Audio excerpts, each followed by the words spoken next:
Welcome to আর রান্নাঘর। বন্ধুরা, আমাদের হাতে সময় বড্ড কম, সেই জন্য অনেক সময় মনে হয় যে কি করব আর কি করব না।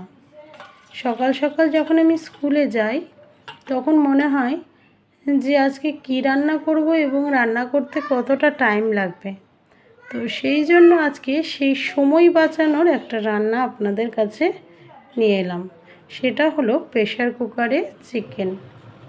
প্রেশার কুকারে এই চিকেন রান্না আমি মাঝে মাঝে করে থাকি, খুব তাড়াতাড়ি হয়ে যায়। দেখুন, প্রেশার কুকারে সর্ষের তেল দিয়েছি, তার মধ্যে আলু ডুমো ডুমো করে কেটে নিয়েছি, যেটা হাফ আলু। তার মধ্যে লবণ আর হলুদ দিয়ে প্রেশার কুকারে আলুটা ভেজে নিচ্ছি। আলু ভাজা হয়ে গেছে, আলুটা তুলে নিই।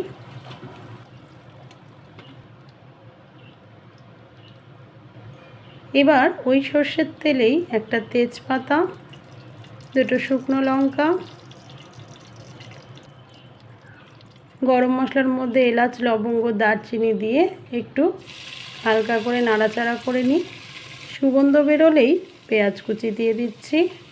প্রায় এখানে 3টে পেঁয়াজ আছে। পেঁয়াজকে পাতলা পাতলা করে কেটে নিয়েছি। পেঁয়াজটা প্রথমে ভেজে নেব। দেখুন, পেঁয়াজ ভাজা হয়ে গেছে। এবার দুটো ছোট ছোট টমেটো কেটে রেখেছিলাম, সেই টমেটো দিয়ে দিলাম।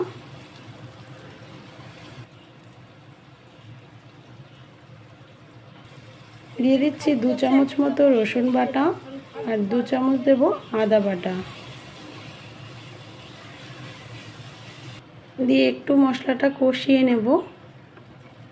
সামান্য জল দিয়ে দিই।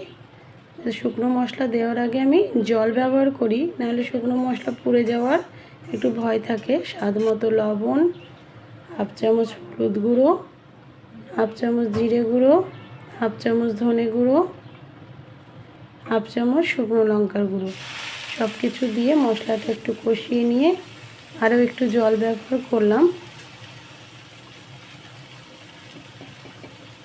মশলাটা আমি সেদ্ধ হওয়ার জন্য প্রেশার কুকারে সিটি লাগিয়ে নিয়েছি 2টো।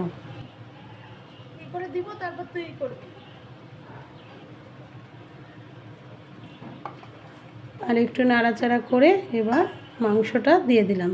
চিকেন ছিল 500 গ্রাম। বুঝতেই পাচ্ছেন তাহলে কত তাড়াতাড়ি হয়ে যাচ্ছে। এবার চিকেনটা মশলার সাথে একটু কষে নিয়েছি, মানে একটু কষে নেওয়ার পর দেখুন ঝোলটা একটু ঘন হয়ে এসছে। সেই টাইমে আলুটা দিলাম। তার কারণ প্রেশার কুকারে যদি আলু আর চিকেন একসঙ্গে দিয়ে দিন তাহলে এবার আলুটা খুব বেশি নরম হয়ে যাবে, গলে যাবে, আর চিকেনটা শক্ত হয়ে থাকবে। তাই চিকেনটা একটু করে নেওয়ার পর আলুটা দেবেন। এবার পরিমাণ মতো জল দিয়ে এবার প্রেশার কুকারে আপনারা বেশি নয় 3টে সিটি দেবেন। বেশি সিটি দিলে আলু এবং চিকেন পুরোটাই গলে যাবে। যদি ভালো প্রেশার কুকার হয় 2 থেকে 3টে সিটি দেবেন। দেখুন কীরকম লাল হয়ে রান্নাটা হয়েছে এবং আলু মাংস দুটোই সেদ্ধ হয়ে গেছে। আমি একটু ঝোল ঝোল রেখেছি, কারণ সকালে রুটির সাথেও খাওয়া হবে, সেই জন্য। হয়ে গেল প্রেশার কুকারে চিকেন। এরকম আলু মুরগির মাংসর ঝোল যদি প্রেশার কুকারে করা হয় খুব বেশি 15 থেকে 20 মিনিট আমার সময় লেগেছে। আপনারাও করে দেখুন। ভালো থাকবেন, সুস্থ থাকবেন।